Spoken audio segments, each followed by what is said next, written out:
लड़ाई बहुत लंबी है और बहुत ही है। तो हम लोग ने यहाँ पे 1 साल हो गए, दिल तैयार हो गए, अब धड़े की तैयारी करनी कैसे करें वो आपको बताएंगे। खुशी की बात यह है यहाँ पे सबसे यंगेस्ट है समृद्ध अग्रवाल और मेरे सबसे बुजुर्ग भाई साहब। मैं बुजुर्ग इनको बोलते थे, बहुत डांटते हैं, बोलते मैं बुजुर्ग नहीं हूँ, मैं भी 15 साल का हूँ। सर बुजुर्ग बुढ़े में फर्क होता है, बुजुर्ग तो बहुत नहीं आला इंसान को माना जाता है।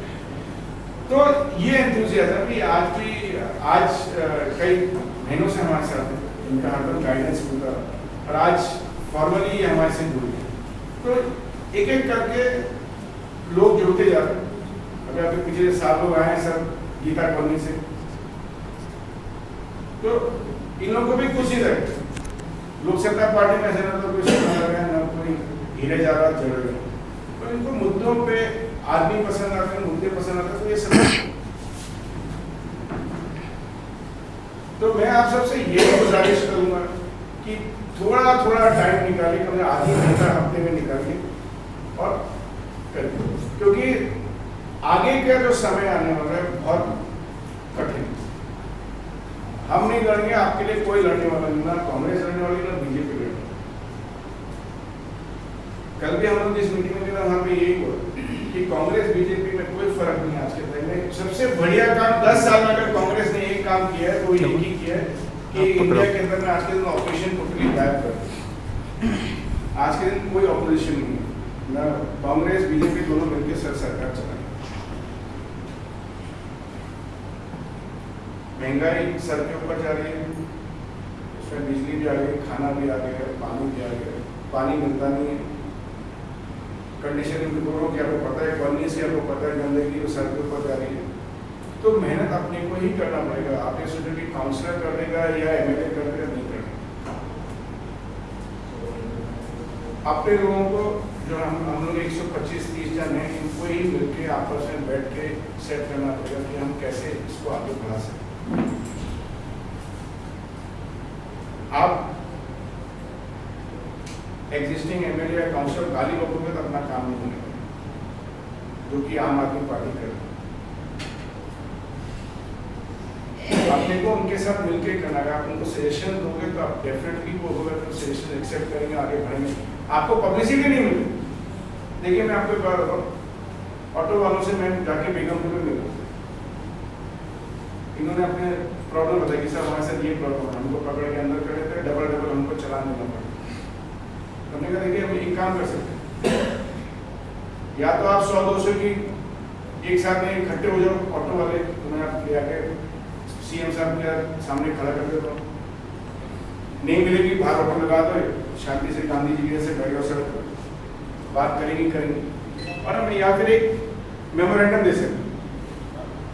आप बिलीव नहीं करेंगे, हमने टाइप किया, इनसे बैठ के डिस्कस किया, चिट्ठी बनाई। वो चिट्ठी आज उनके वहाँ पे पहुंची। 7 दिन बाद सीएम के यहाँ से लेटर आ गया कि आपका चिट्ठी जो है फॉरवर्ड कर दिया गया ट्रांसपोर्ट डिपार्टमेंट। और 10 दिन बाद पेपर में आया कि ऑटो वालों के लिए उनका समय सारणी लगेगी, उनका ये लगेगा, उनको लगेगा। ठीक है, उसमें नहीं आएंगे, लोक सत्ता नहीं कर, हमको पता है, मत नाम, काम तो हो गया ना। वही न्याय भूमि वाला है राकेश अग्रवाल, उसने जैसे अरविंद केजरीवाल का फोटो लगाया उसकी धुलाई भी हुई, पिटाई भी हुई ट्रांसपोर्ट डिपार्टमेंट में। तो ये हम लोग के जो मेन कैरेक्टरिस्टिक है पार्टी के, क्योंकि हम किसी को गाली नहीं देते। आपको बोलना आप गलत हो, आप उसको बताओ कि साहब ये आप गलत काम कर रहे हो, ताकि आपका काम हो सके। अल्टीमेटली देखिए कोई भी पॉलिटिकल पार्टी का बढ़ेगी जब किसी का काम करो। अब वही आपने जाके किसी काउंसिल एमएलए को गाली बक देगी, तुम चोर हो, तुम डाकू हो, तो क्या करेगा अपना काम? बिना उसके आपका काम हो नहीं सकता।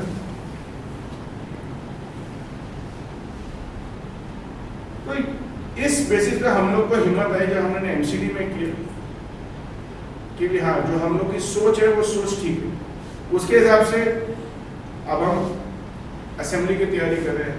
असेंबली में ये नहीं कि मैं पूरे 70 सीट में, हमारी काबिलियत अपनी काबिलियत भी नहीं है, ना अपने पास इतना पैसा है, पर हाँ 20 से 25 सीट पे डेफिनेटली लड़ेंगे।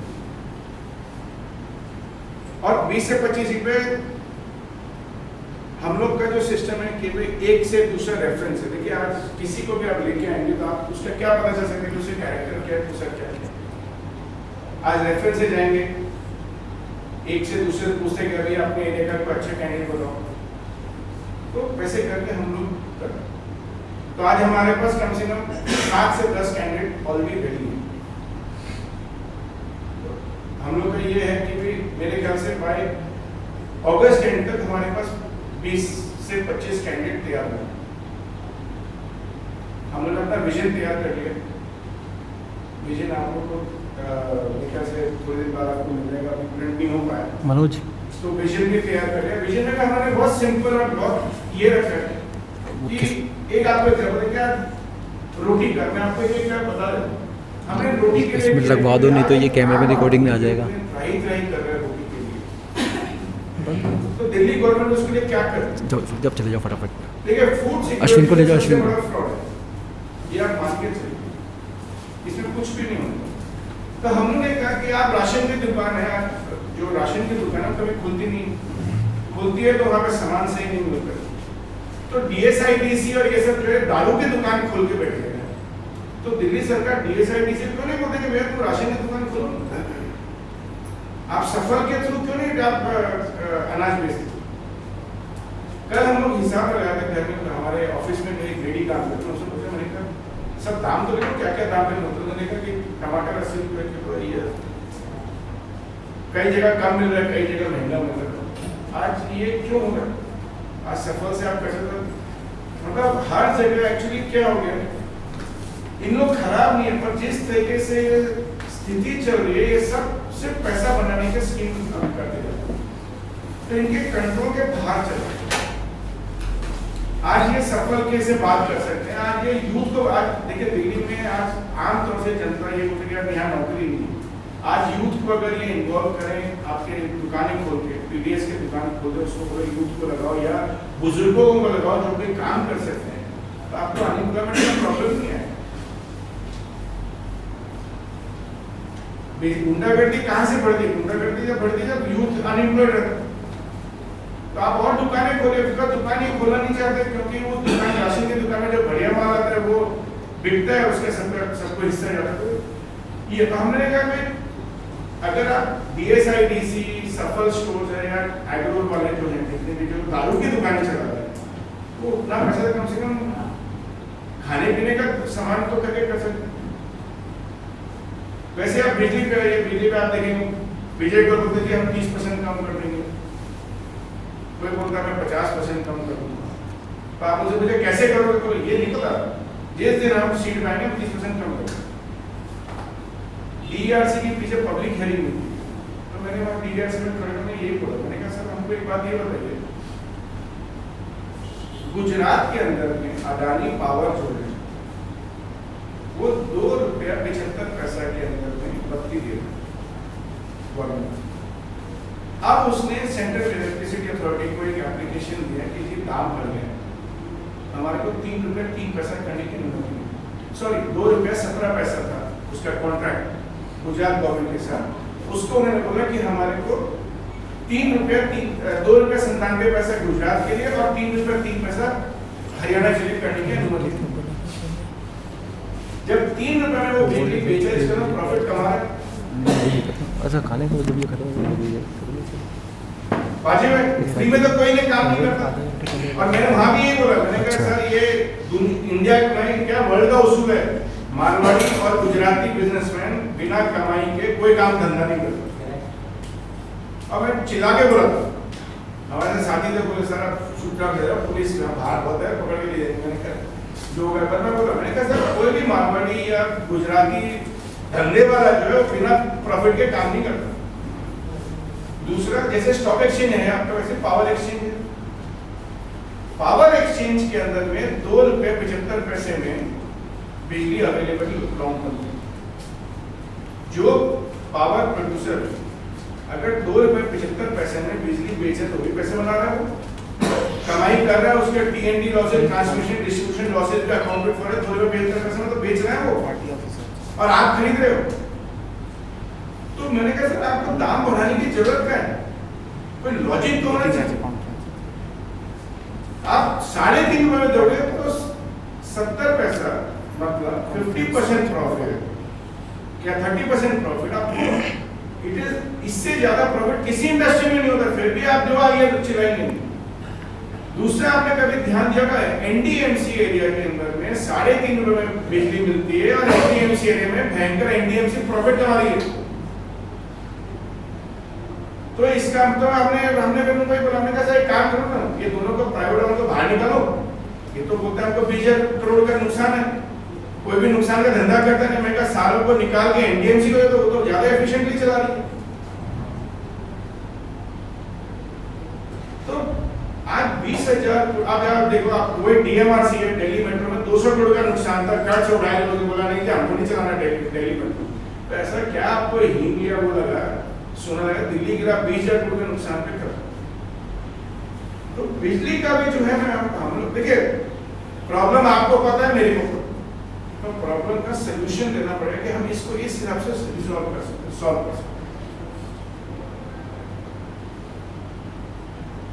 तो ये हो गया आपका बिजली का। पानी के लिए आज पानी का क्वालिटी जो आता है वो आपको पता है। सीरमपुर में तो मैंने कई जगह देखा कोको-कोला और लिम्का के कलर का पानी आता है। हमारे प्रवीण जी कहाँ गए? कौन से ब्लॉक में आता है? काफ़ी 4-5 ब्लॉक में आता है। 4-5 ब्लॉक में कोको-कोला के कलर का जैसे फोटो भी है भैया। हाँ? येलोइश तो अक्सर आता है, स्मेल भी आता है। और दिल्ली यहाँ का कैपिटल, इंडिया का कैपिटल। हाँ जी, सब लोग ने देखा है, कोई सोल्यूशन नहीं। द्वारका एरिया में आज भी लोग बॉटल पानी यूज करते हैं, जनरेटर्स यूज करते हैं। आप सोचिए कि 20-20 लीटर के बॉटल से कोई आप नहा सकते।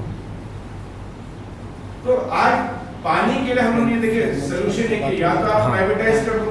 प्राइवेटाइज मतलब ये नहीं कि रिलायंस को बुला लो, टाटा को बुला लो, अडानी को बुला लो, अंबानी किसको बुला लो, सबको खोल दो ना। आज बिजली के लिए होगा, अगर एक आरडब्ल्यू है, एग्जांपल देता हूँ, गीता कॉलोनी आरडब्ल्यू है, green Delhi green Bharat RWA है। अगर उसमें से एक इंडस्ट्रियलिस्ट निकलता है, एक बिजनेसमैन निकलता है, बोलता है जी मैं अपने एरिया के यहाँ पे 500 घर में मैं बिजली डिस्ट्रीब्यूट करना चाहता हूँ, तो मेरे को क्या तकलीफ होनी चाहिए? एक नॉर्म्स बना दीजिए कि भाई आपको सबको को बिजली देनी पड़ेगी, रेट ओपन कर दीजिए ताकि आपको जो अगर अगला आदमी आपसे 7 रुपए में लेने को तैयार था, हमको क्या तकलीफ है? गवर्नमेंट को 22 रुपए, गवर्नमेंट भी बोल रही है अगर आप 7 रुपए में बिजली लेने के लिए तैयार है तो क्यों गवर्नमेंट को चिंता नहीं चाहिए? अगर आप 2 रुपए लेने के लिए तैयार तो गवर्नमेंट को चिंता नहीं चाहिए। आप जैसे ही ओपन कर देंगे, इसका एग्जाम्पल है टैक्सी से। पहले अपने काले पीले टैक्सी के हमने भीख मांगते थे कि मैं उस समय दिल्ली में था, मैं तो आता था, पर हम भी वही सड़क पे रह के स्टैंड जाके भैया ले चलोगे, हाँ साहब अभी 600 रुपए लगेंगे, जबकि पता है कि 100 रुपए भी नहीं होगी। उसके मूड की बात थी। जैसे आपने इस सेक्टर को खोला, टैक्सी ड्राइवर शुरू में आपका मेगा कैब वो जो आए थे वो चार्ज करते थे 15 से 20 रुपये। आज मैं तो 14 साल हो गया देखते, आज भी वही 15 रुपये चल रहा है। 15 साल में पेट्रोल का दाम नहीं बढ़ा, खर्चा नहीं बढ़ा, महंगाई नहीं बढ़ी, कुछ नहीं बढ़ा, फिर भी देखिए बिकॉज जैसे ही आपने कॉम्पिटिशन, आज के दिल्ली में 10 टैक्सी वाले, चॉइस आपके ऊपर है। 8 रुपए का भी मीटर का टैक्सी, अब आपको एसी में नहीं जाना, तो आप 8 रुपए देके नॉन एसी टैक्सी में चले जाओ। आपको एसी में जाना है तो आपको 10 रुपए से 12, 15, 20 तक भी है। तो जैसे ही आप इसको ओपन करोगे, ओपन अपने आप ही क्या होगा, ओपन करने का मतलब वो वहां पे उनको अकाउंट देते हैं, बोले भैया तेरे को साल भर में 2000 करोड़ का प्रॉफिट होगा, 500 तू रख, 1500 हमारे को दे। तो उसकी भूख और बढ़े बोलते हैं, जब कर ही रहे तो बोले 0 और लगा लो, आपको क्या फर्क पड़ता?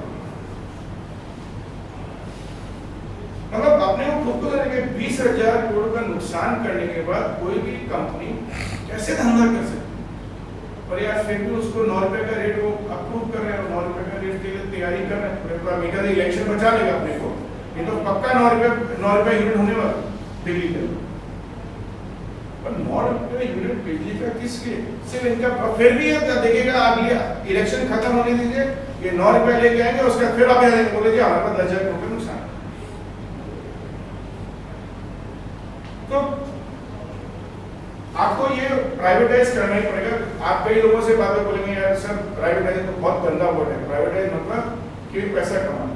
हमारा हम लोग अपना कहना ये है, प्राइवेटाइजेशन का मतलब अपने रूल बना रहे हैं कि भाई ये हमारे रूल्स एंड कंडीशन है, इसमें जो आदमी करना चाहे करो। एक आरडब्ल्यूए करना चाहता है आरडब्ल्यूए करो, आपको एक अपने असेंबली एरिया में करना है असेंबली एरिया में, जिसको करना है करो। अपने आप ही थोड़े दिन में छटनी होकर सब खत्म हो जाएगा, जो सीरियस होंगे वो सर्वाइव करेंगे। पानी के लिए हम लोग का कहना ये है कि भाई पानी के लिए भी आप दिल्ली जल बोर्ड है। देखिए मैं कलकत्ता से आता हूं, मैंने आज तक बंगाल के अंदर में पानी की किल्लत नहीं, कलकत्ता शहर में पानी की किल्लत नहीं, मैंने आज तक वहाँ टैंकर्स नहीं देखे कभी। इमरजेंसी में टैंकर आते हैं कि बाकी में किसी आजकल वो भी दिखने लगे, क्योंकि अब एयरपोर्ट कलकत्ता में जो एयरपोर्ट मतलब से नए नए बिल्डिंग जा रहे हैं राजघाट एरिया में, तो सब मल्टी स्टोरी आ रहे हैं, तो वहाँ पानी की प्रॉब्लम, तो वहाँ पे मैंने टैंकर्स सुनी। मैंने कलकत्ता में आज तक टैंकर्स का नाम नहीं सुना। हुगली वहाँ पे जाती है जो कि फ्रेश वाटर का रिवर है, गंगा घाट की हुगली होती है, उनको पानी की प्रॉब्लम नहीं। दिल्ली में जमुना बगल से जाते हुए आप पानी की रकम ट्राई करते, क्वालिटी का पानी नहीं। इसका प्रॉब्लम क्या है? आप हम सब गाली कर सकते हैं, प्रॉब्लम ये है कि जितने भी इनके वाटर बॉडीज थे उन सब पे उन्होंने साफ कर दिया, एकदम ड्राई कर दिया। आपका संजय झील यहाँ से जाते हैं आप कुंडली की तरफ में, संजय झील देखिए पूरा एकदम ड्राई पड़ा है, और वहाँ पे बात चल रही है कैसे यहाँ मल्टी स्टोरी बिल्डिंग खड़ी करी जाए या इसको कुछ ना कुछ एमएलए या गवर्नमेंट इसको टेक ओवर किया जाए। अगर आप सारे वाटर बॉडीज खत्म कर दो तो सब खत्म हो जाएगा। आपके पटपड़गढ़ में जो नाला चल रहा है, यहाँ पे देखिए पूरा अपने घरों पर सूख जाता है। आपके जो जितने भी वाटर ट्रीटमेंट प्लांट है कोई भी नहीं चल रहा। तो बेसिकली आप देख रहे तो व्यवस्था को जो है ना पूरा तोड़ मरोड़ के चरमरा दिया, ताकि आगे भी 10 साल कोई आदमी दूसरा भी कोई आगे काम नहीं कर सकता। इसमें एक ही उपाय है कि हमको इसको प्राइवेटाइज करना ही पड़ेगा और वाटर बॉडीज को रिवाइव करनी पड़ेगी, तो तभी आपको पानी मिल सकता। यमुना भी जो गंदी होती है, जो यूपी तक जो लोग जाके त्राही त्राही मचाते हैं, दिल्ली के कारण से मचाते। आज शिक्षा के लिए अपने आप लोग जो सबके जो बच्चे होंगे सब कॉलेजेस जाते हैं, सब बोलते हैं कॉलेजेस के लिए कि कॉलेजेस के लिए सीट नहीं है। हम लोग जब दिल्ली विजन बना रहे थे तो मैंने इनसे ही पूछा, हमारा जो एग्जीक्यूटिव कमेटी उनसे मैंने कहा हमारे कलकत्ता के अंदर में दोस्तों 6-7 बजे से लेकर 10 बजे तक कॉलेज चलता है, उसके सारे बच्चे जो है वो अपने काम में चले जाते हैं। मतलब कोई अपने फादर के बिजनेस में जाता है, तो कोई कहीं नौकरी करता है, कोई सीए का करता है, कुछ ना कुछ करता है। मैं कहा दिल्ली में क्यों नहीं हो सकता कि आप डबल शिफ्ट चलाइए, आप एक सुबह 7 से 10 चलाइए, फिर 10 से 2 चलाइए, या आप दोपहर को चलाइए या शाम को चलाइए। दिल्ली के अंदर 54,000 सीट है और साल भर में मेरे 1.25 लाख से 1.5 लाख बच्चे निकलते, तो सब सारे के सारे को होना ही है, क्योंकि कॉलेज में तो एडमिशन मिलेगा नहीं, इसीलिए कॉलेज के नाम कहीं 10 लाख रुपए देने पड़ते हैं, कहीं 15 लाख रुपए देने पड़ते हैं, कहीं पैसे देने पड़ते हैं। मतलब ये हो गया कि बच्चे जो आप पैदा कर रहे हो, पैदा करने के पहले जो है आप उसके पहले या तो देख लो पहले तो बच्चे पैदा करना बंद करो, तो आपको कुछ करने का नहीं। आज जैसे आपने डबल शिफ्ट कॉलेज चलाई, आपने 54,000 से सीधा 1.25 लाख तो पहुंच गया। ये मैंने नहीं बताया, आप लोग बता सकते हैं, आप लोग तो पॉलिटिशियन बहुत सालों से हो सब कोई, मैं तो दिल्ली 15 साल ही हुआ है। ये गवर्नमेंट के दिमाग में क्यों नहीं आया? मतलब इसमें कोई ये भी नहीं कि आपको कोई ये न्यूक्लियर प्लांट लगाना हो या कुछ लगाना हो, आई डोंट नो। समझ में ये नहीं आता कि जो सोल्यूशन जो है ये इतने सिंपल सोल्यूशन है, पर इन लोगों को कभी ऐसा भी नहीं बोलूंगा कि शीला दीक्षित जी को अक्ल नहीं है या राजेंद्र सिंह लवली को अक्ल नहीं है, डॉक्टर वालिया को अक्ल नहीं है, ऐसा नहीं बोलूंगा। उनके पास टाइम नहीं है सर, केवल जेब में भरने के लिए पैसा है बस। देखिए मैं कुछ ना कुछ तो रीजन हो गया, तो व्यवस्था पूरी की पूरी एकदम ऐसी हो गई कि भाई कोई करना नहीं चाहता। आज स्कूल जो है सब जगह, आज मैं आनंद